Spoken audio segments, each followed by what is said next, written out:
All right, Shalom. First, let's start by saying all praise to Yahweh, by Shimmy Awashai, by Shimmy Kakadash. Double honors to the elders and apostles that rule well, and salutations to the brothers that's doing the truth and sincerity.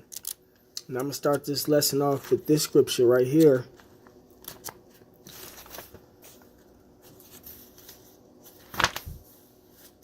This is Second Corinthians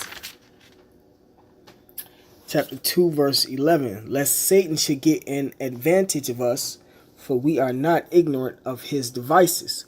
Right, and one of his devices is what I'm going to bring out. This is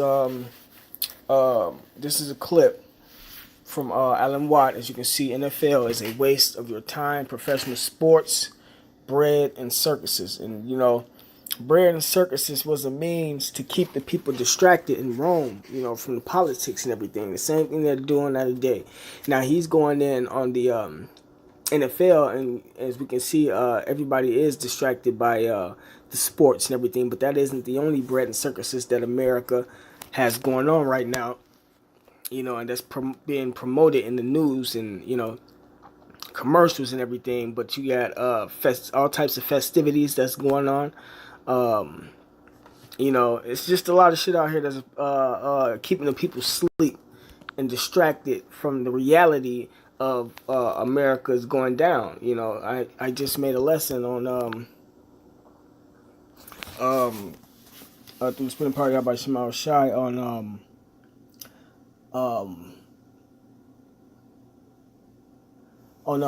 Sears closing down. But Sears isn't the only store that's closing down, man. And what are the people going to do? When they realize that they can't get a job and can't, take care of themselves in the society. A lot of people are going to try to come together, but the world is so evil and wicked that's going to create more chaos and stuff, man. So, it's just going to happen. It's all spiraling out of control, as we speak. But I'm gonna read the scripture one more time, then I'm gonna start the video, and then he's just gonna give examples on bread and circuses that's used in the sports world. And then I'm gonna read a little bit into the article, and then come out with a couple more scriptures. This is 2 Corinthians chapter 2, verse 11. Lest Satan should get an advantage of us, for we are not ignorant of his devices. Satan is Esau, the white man. His device is using this bread and circuses to keep people asleep from knowing the truth. And this comes in many worlds, man, not just sports, man. So.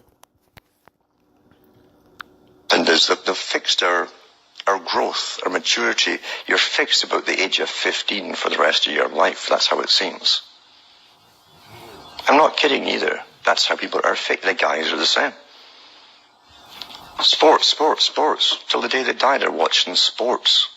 They're watching international corporations that own massive sports teams where guys are paid millions of bucks each per year for throwing or kicking a ball around. Something you children do. Something you grow out of as you grow up.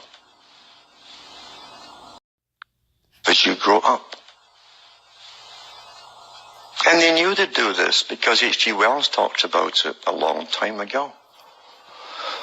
You see, when you take away your manhood, you only project it through someone else.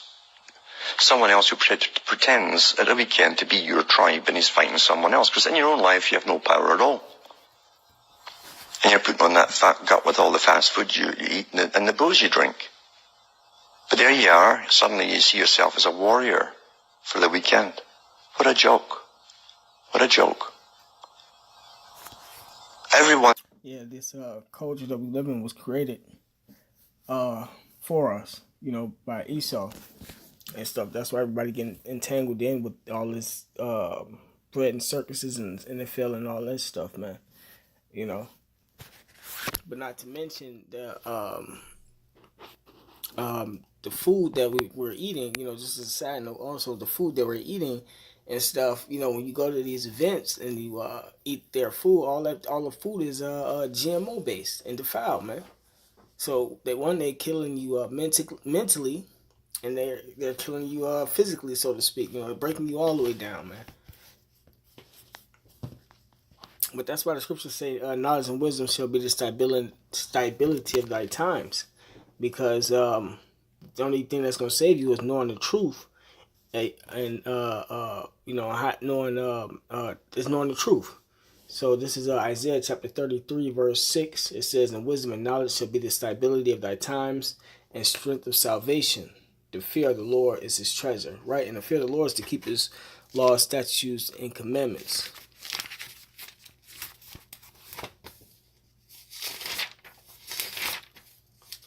This is Ezekiel chapter 4, verse...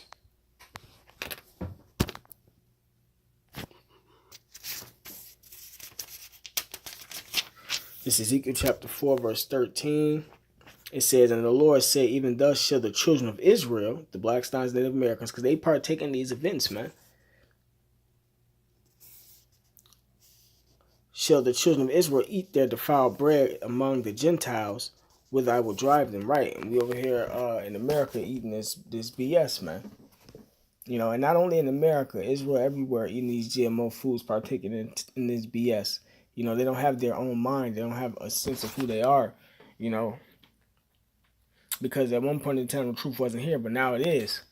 And, you know, they still caught up in this way of life. So. It's been manipulated by science and scientific indoctrination, including their whole psychology. That's a big part of it, the biggest part of it. Which also is going to be joined with the US under the Anglo-American establishment. Wrote about the kind of culture and the changes of culture over a 100-year period that they would actually design, implement, and bring in. And H.G. Wells talked about it too. He talked about arenas. He says arenas could be put up across the world for sports, for instance. Now, at that time, sports was something that children, school children were into. Adults became adults and got onto adult things. So it was unimaginable at the time that people could actually believe that there was even a need for adult sports and entertainment, never mind having arenas built across the world. But he said we can do this and foist basically a sports culture for the males using a tribal system. We're all tribal to an extent. That's why we even bother to vote for a tribal leader. This is well understood. That's why we're supplied with these leaders. And because the average man was to become more disengaged from his own destiny as the expert class arose, it was decided that the males would get their outlet basically, gradually becoming helpless as males through sports. Therefore, they'd have a tribal team they could identify with. They could cheer them on as they were winning. In their own personal lives, they were getting nowhere. They were getting disenfranchised in a sense as experts took over decision-making for them in all kinds of fields. So this was psychology at use, planned before they even implemented the sports. When radio came along, of course, they used that to the maximum. Sports for the men, soaps basically for the women. And then in came television, as I say, with its alpha state, its hypnotic state.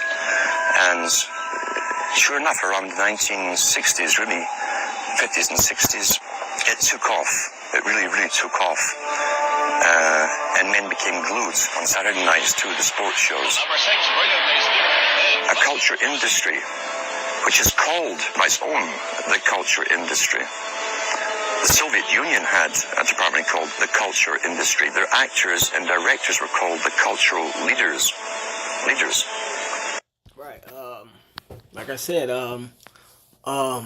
culture creation. They created these cultures for people, man. Took them away from who they really are according to the Bible. See, everybody has a nationality in the Bible, you know, and it lets you know where you fit in with the way of the world, you know, so to speak. So, but this is Micah chapter 2 verse 1. It says, "Woe to them that devise iniquity and work evil upon their beds." Right, you Edomite devils, you elites. The elites created the culture creation, the think tanks, you know, to keep people in a locked mind state and not knowing the truth on who they are according to the Bible and not knowing these prophecies and stuff like that.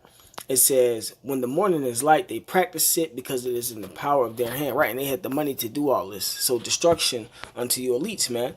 When that time comes through the spirit and power of Yahweh Shai, y'all gonna be put into slavery.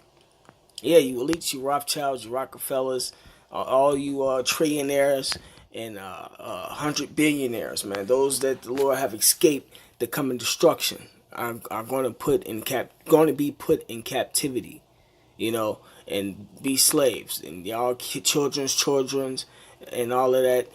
All y'all going into captivity, and we're gonna take your women, man. We're gonna take your women and your young daughters, the ones that look nice enough, and we're gonna use them as concubines. And the rest of the daughters, the ugly ones and shit, going into the fields, man. So said the spirit and power Yahweh Hashem outside the word. So, let me see.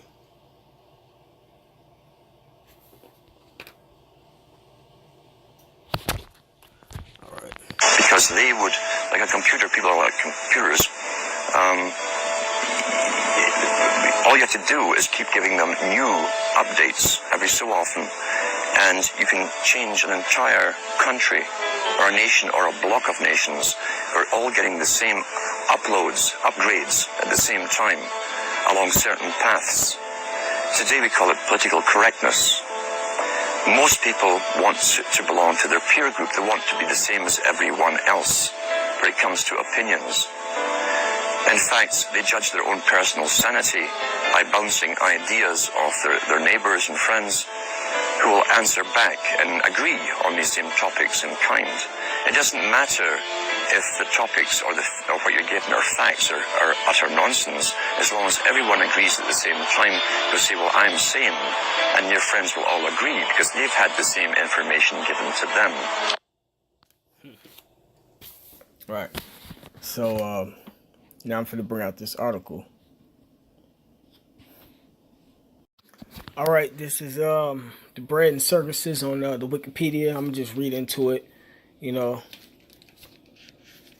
This is bread and circuses. Bread and circuses, or bread and games, from Latin. Panem et circensis is a figure of speech, specifically referring to a superficial means of appeasement.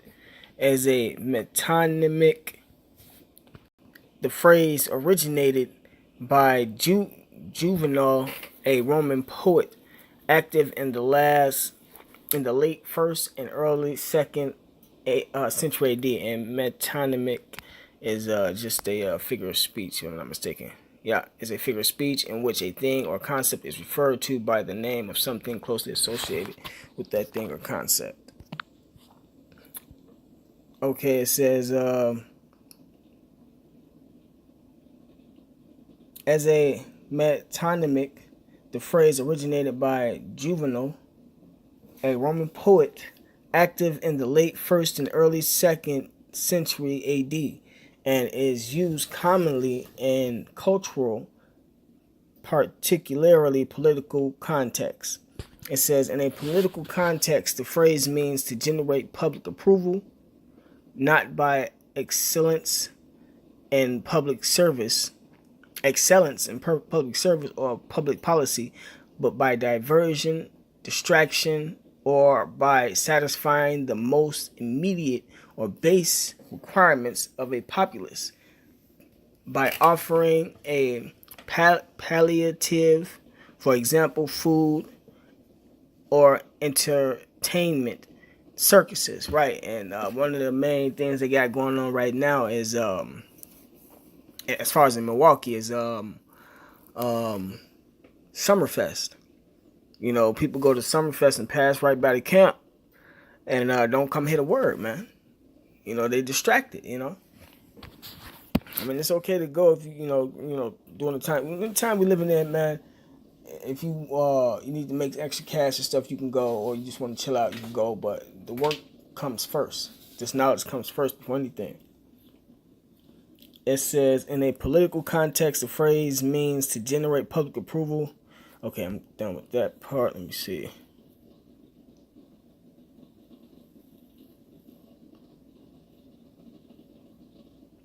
Juvenal, who originated the phrase, used it to decry the selfishness of common people and their neglect of wider concerns. The phrase implies a population's erosion or ignorance of civic duty as a priority. So, with that being said, I'm going to bring out this scripture.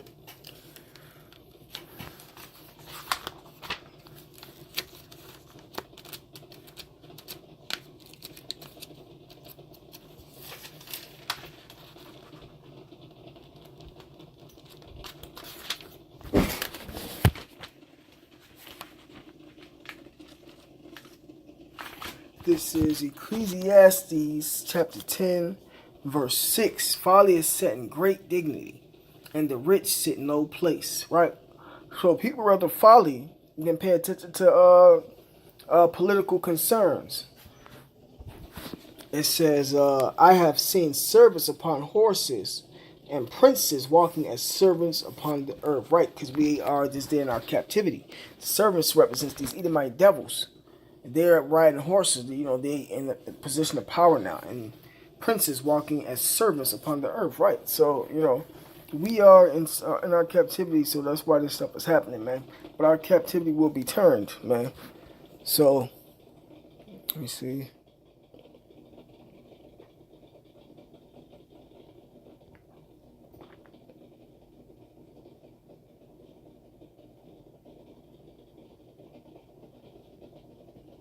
And yeah, I'm gonna end it there, man. Brothers can read the rest of this article. It's good. It's nice, man. This is what's going on right now, as this world ends, man. So, or Esau's age ends. So, with that being said, all praise to Yahweh Shema Shai. Double honors to the elders and apostles that rule well, and salutations to the brothers that's doing the truth and sincerity. Shalom.